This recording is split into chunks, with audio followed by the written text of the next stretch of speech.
Kalau dulu memang para pengunjung orang luar itu nggak bisa masuk ke Tipar, saking seramnya itu. Bahkan yang ngapel itu nggak berani. Betul.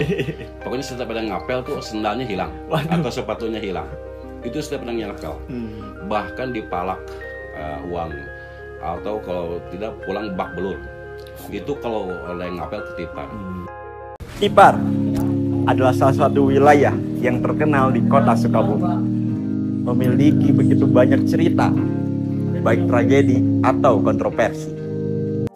Semua wilayah pasti mempunyai kisahnya masing-masing. Begitupun dengan Tipar, di mana Tipar wilayah yang bisa dikatakan dekat dengan Nabi perekonomian kota Sukabumi saat ini. Dikenal dengan kisah kelam yang sudah menjadi rahasia umum bahwa Tipar daerah yang cukup keras. Dan pada masanya, Tipar menelurkan jawara-jawara yang terkenal. Dan saat ini, Tipar sudah mulai berubah. Tipar saat ini bukan lagi Tipar yang tak bersahabat. Tipar saat ini lebih membuka diri.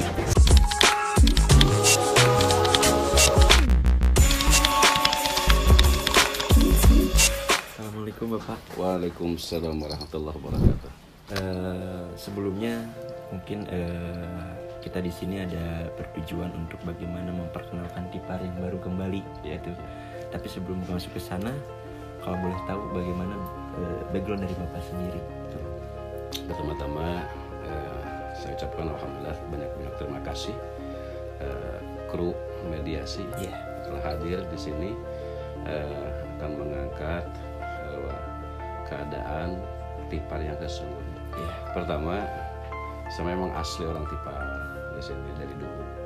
Cuman ketika selesai SD, SMP-nya 3 tahun di Nyalindung, sambil pesantren juga. Lalu setelah itu ke SMA-nya di Yasti Cisaat sambil pesantren juga 3 tahun. Nah setelah itu baru berangkat ke Banten juga, kurang lebih 2 tahunan di sana. Nah setelah itu baru bisa kembali eksis di Tipar, meneruskan orang tua, ya, seorang bapak yang kebetulan alhamdulillah qadarullah seorang bapak juga di sini sebagai tokoh masyarakat juga, ulama juga, yang alhamdulillah bisa turun temurun pada saya. Perlu jujur juga untuk saat ini nih ya. Jadi agak terbalik.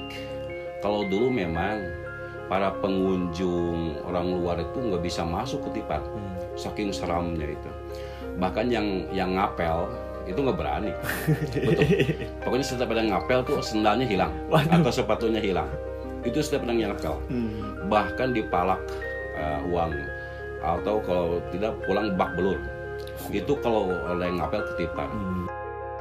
Dari dulu di zaman bapak saya itu Tipar betul-betul sangat menyeramkan. Bahkan ada sampai botol minuman ada di tempat pengibaran tempat sholat. Sampai seperti itu. Nah setelah terjun bapak saya ke Tipar, alhamdulillah itu agak berkurang sampai berbagai paham juga ada ketika itu, dan alhamdulillah bisa bersatu. Itu dipersatukan oleh bapak saya juga, namanya Kiai Haji Muhammad Abdul Aziz, itu almarhum ya. Nah setelah itu beliau juga dulu pernah meruqyah juga, ceramah dan sebagainya, multi talenta lah. Yang saya khawatirkan itu sekarang ini adalah anak-anak kecilnya itu. Ya kalau di Al-Amanah alhamdulillah, kalau yang mengaji di Al-Amanah itu TPQ ya, TKQ itu insya Allah untuk masalah sholat bisa dikendalikan, Jaga ya. Mereka harus bahkan wajib kalau ngaji di sini wajib sholat berjamaah. Kalau tidak mau sholat tidak usah ngaji ke sini, gitu kan kalau di sini. Nah sebagian anak-anak itu yang lebih berbahaya itu ketika tidak mendatangi ke tempat pengajian. Bahkan orang tuanya sangat cuek, ya tidak mau menggiringkan anaknya untuk pengajian. Nah ini harapan saya itu anak-anak di Tipar, terutama yang SD atau keluaran SD atau SMP ini masih tetap menuntut ilmu, inginnya seperti itu. kalau hanya saya berkoar-koar di pengajian, di ceramah, di mimbar-mimbar, itu kan belum cukup kalau tidak didorong oleh orang tua. Iya, benar sekali Pak. Betul kan? Itu makanya saya berharap itu orang tuanya itu juga memberikan anak itu motivasi untuk menuntut ilmu. Gitu. Berarti di sini itu terkait salah satu keresahan Bapak mengapa Bapak melanjutkan perjuangan dari almarhum gitu ya Pak. Mungkin salah satunya menyiapkan generasi yang lebih baik untuk Tipar itu sendiri Pak. Alhamdulillah ada beberapa generasi, kurang lebih ada 5 lah, masih eksis dan sudah ketika saya ada tugas di luar. Nah, alhamdulillah ada menggantikan pengajian rutin untuk ibu-ibu ataupun bapak-bapak. Ini santri kurang 16 tahun lah. 16 tahun? Ya 16 tahun. Itu insya Allah setelah bisa dihandalkan. Bahkan untuk ngerukiah, kalaupun misalkan saya kelelahan atau apapun nih, anak usia 12 tahun yang barusan tuh ada, 12 tahun, 13 tahun itu, alhamdulillah sekarang sudah berani menghadapi yang namanya jin-jin seperti itu. Ketika bereaksi seperti itu, perbanyak gitu. Tapi terkait itu semua nih Pak, kan tadi sudah menceritakan bagaimana background dari sebelum dan sekarang gitu kan, yang terus bergulir gitu.